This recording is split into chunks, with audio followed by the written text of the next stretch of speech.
The Prime Minister is set to deliver a budget next month, and he gave a preview of sorts last week, saying in French that it would be a budget of both austerity and investment. In his own election platform, however, the Prime Minister committed to maintaining some big government spending line items, including protecting key Trudeau-era programs like childcare, dental care, pharmacare, and school food programs, protecting transfers to people and governments, and capping the public service, not cutting it. The front bench is back to talk about how that might all unfold. We've got Laura Stone, Larissa Waller, Kathleen Monk, and Dan Moulton here. Kathleen, I'll start with you. This is going to be a really interesting policy exercise, but also communications exercise, because it is interesting that that word austerity was used in French. And since then, it's just been us basically asking whomever the government can put up, what exactly is that going to mean? Yeah, exactly. And the thing is, the line was so clear from the election platform, caps, not cuts. But in fact, the cuts that Carney has laid out, or his finance minister has laid out of 7.5, 10 to 15, is far greater than we even ever saw from the Stephen Harper government, who asked to cut 5 to 10% over 3 years. And did so incrementally. Incrementally, exactly. Yeah. And let's just remember what those cuts under the Harper years did. That meant a $36 billion cut to health care. That meant that veterans who returned from Afghanistan didn't get the supports they need. That means certain veteran offices closed. There were cuts to CFIA. The list goes on and on. That's when we brought in the famous Phoenix systems for cost savings, right? That turned into be an absolute blunder and has cost the government and taxpayers so much money. So we're now asking public servants to cut much deeper, much greater, but within the same timeline of 3 years. And I think it's actually going to be really, really, really stark if Carney does pivot away from what he promised the campaign, which was, frankly, just a cap, not a cut. I think that anyone can acknowledge that, sure, everyone can do a little belt tightening, including myself. But it's but I think that, but the deepness that he's doing and so quickly he's doing is really going to drive off that left flank that went and he attracted all those new Democrat and left-leaning voters. Well, maybe they go back to, inshallah, here's Kathleen's dream sequence. They're going to come back to the, okay. That's right. Right. Dan, I'll throw that. I love how you just stopped talking at that point. Yeah. Dan, I'll throw that over to you. I guess, I think the Prime Minister made no secret of the fact that he would be looking at the finances in a different way than his predecessor. I think it was one of the main ways he tried to differentiate himself during the campaign, and did so pretty pointedly at times, criticizing the economic record of the Trudeau government. How do you anticipate, though, they will lay the groundwork for? It won't just, I'm teasing Kathleen, but there are a lot of unions at the ready right now, even after that interview with Wayne Long, the union that represents the people who work for the CRA, et cetera, et cetera. There will be opposition to at least what they've said sounds like might be possible, if in fact that's what materializes. What kind of groundwork do you think they're going to be laying? Well, I think the groundwork is being laid, right? I think the leaks over the course of the summer have been trying to set a certain expectation of what spending reductions might look like.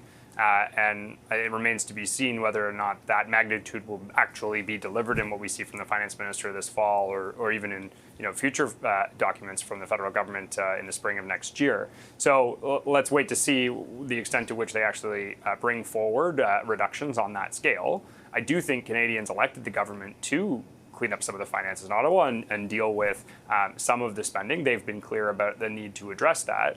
What I'm watching for most closely in this budget and in future budgets from this government is the extent to which they follow on some of the Liberal platform commitments around restructuring how public finances are handled in this country, right? The Prime Minister has talked before he was Prime Minister and since he was elected about moving to a spending approach that differentiates between capital and program spending at the federal level, and changing how budgets are structured and how they have been in the past. That would, I think, facilitate the kind of approach he's talking about when he looks at being able to reduce program spending but continue to make the right kind of investments that are necessary to stimulate the Canadian economy and ensure that Canadians are well off, right? That approach is very different than how finances are typically handled and would mean, I think, pretty seismic change. So I'll be watching very closely to the extent to which we see that profiled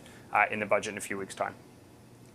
I'm also watching closely because I've pitched my husband that my spending on purses will now be an investment because they accrue extra value over time. That's true, Fingers though. crossed it works as well. It is. Thank you, Larissa. I appreciate the support. What are your thoughts on this? Not the purses, the actual political dynamic. No, there are many purses. Everybody can Google that increase in value, and that is crazy. So I want to actually speak to something Kathleen said about comparing the cuts that Carney's proposing versus the Harper era cuts. The difference is there's so much more to cut. The broader public service increased 40% since 2015. At the CRA, we have 60,000 employees versus the IRS that has 80,000 employees, and they have 9 times our population. I don't think we have 9 times the service level. I don't think we have 40% better service from our public service than we did in 2015. So there appears to be a lot of fat to trim. What I want to also bring up is to Dan's point that this Prime Minister is going to be so much different in how he approaches finances. We had to peer pressure him into doing a fall budget. He wasn't going to do one.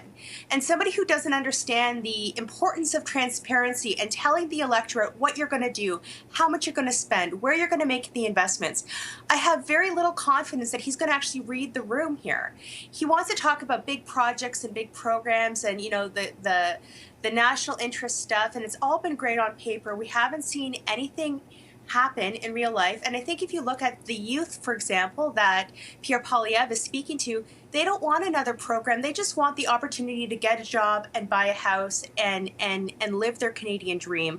I think that Mark Carney doesn't understand that. And so I'm really interested to see what's in this budget, and I'm really interested to see how he's going to communicate it to people who are feeling real hurt right now and who feel left behind by sort of the thinking process of this Liberal government. I've got like 1 minute on the dot, Laura. It's all yours.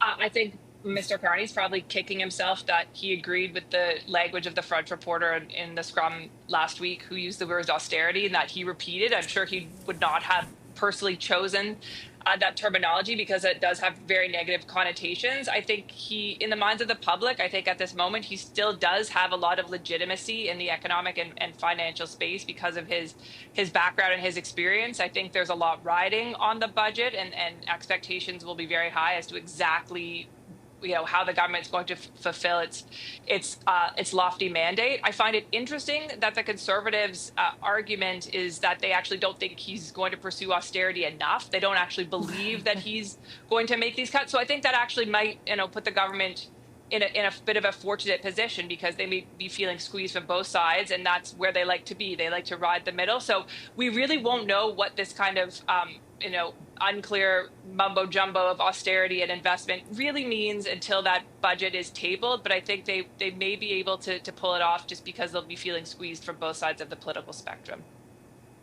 We shall see. My cheesy last line always. Thanks, everyone. Appreciate it. Our front bench, Dan Moulton, Larissa Waller, Kathleen Monk, and Laura Stone.